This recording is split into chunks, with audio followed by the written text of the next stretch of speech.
আসসালামু আলাইকুম, আমি আশিকুর রহমান। আমার ইউআরজিপি চ্যানেলের পক্ষ থেকে সবাইকে শুভেচ্ছা।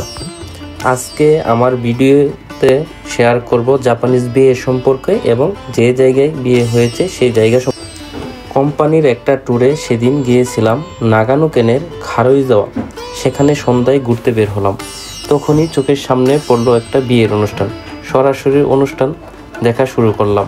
যদিও বিয়েটা মনে হচ্ছিল কিছুক্ষণ আগে থেকেই শুরু হয়ে গেছে, কিন্তু তাও আর অপেক্ষা না করে সরাসরি বিয়ের অনুষ্ঠানে চলে গেলাম।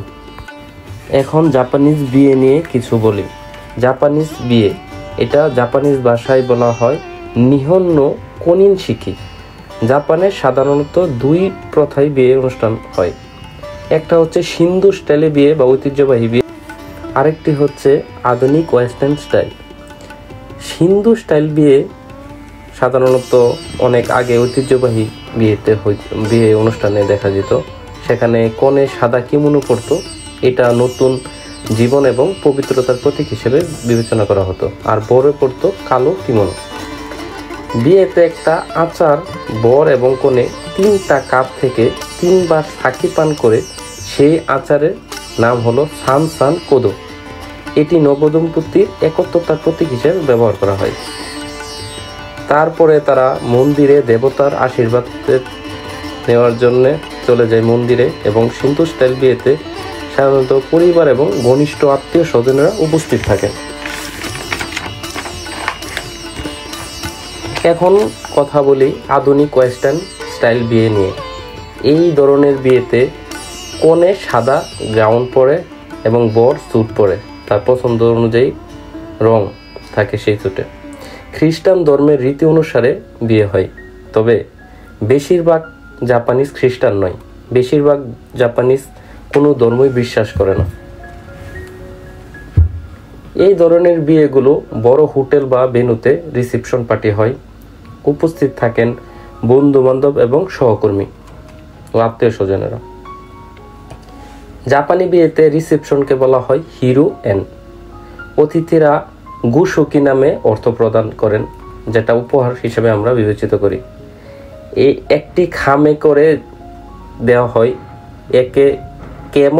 কেমন পরিমাণ গুসুকি দিবেন সেটা নির্ভর করে অতিথি এবং নবদম্পতির সম্পর্কের উপর। খাবারের মেনুতে সাধারণত কাইসেকি ঐতিহ্যবাহী জাপানি খাবার রাখা হয়।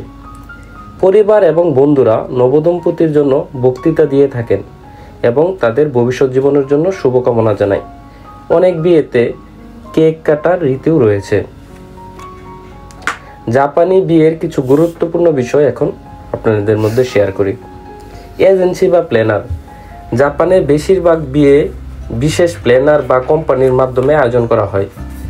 বাজেট হিসাবে যদি বলা হয়, বিয়ের খরচ অনেক বেশি, তবে অতিথিদের উপহারের মাধ্যমে কিছুটা পূরণ হয়। এই অনেক বেশি খরচের কারণে অনেকে বিয়ে না করে লিভ টুগেদারে থাকে এবং বাচ্চা নেয়। জাপানে লিভ টুগেদার থাকা কোনো সমস্যার কারণ নেই। বর্তমানে জাপানিজরা আনুষ্ঠানিকভাবে বা ছোট পরিসরে বিয়ের দিকে বেশি ঝুঁকছে। অনেকেই শুধু আইনগতভাবে রেজিস্ট্রি করে, আবার কেউ কেউ সেটাও করে না, এমনকি একসাথে থাকে। এখন বিয়ের স্থান সম্পর্কে বলি। যেখানে আমি ঘুরতে গিয়েছিলাম যেখানে নাগানো কেনের একটি খারুইজাওয়ার একটি হোটেলটির নাম হচ্ছে খারুইজাওয়া বেলস্টেন কোর্ট। এটি একটি উচ্চমানের রিসোর্ট বা টোকিও থেকে প্রায় 1 ঘন্টার দূরত্বে এটি অবস্থিত। এটির বয়স প্রায় 50 বছরেরও বেশি হবে। হোটেলটিতে মোট 39টি রুম রয়েছে, যা সবগুলিতেই বনাঞ্চলের মধ্যে অবস্থিত এবং কটেজ।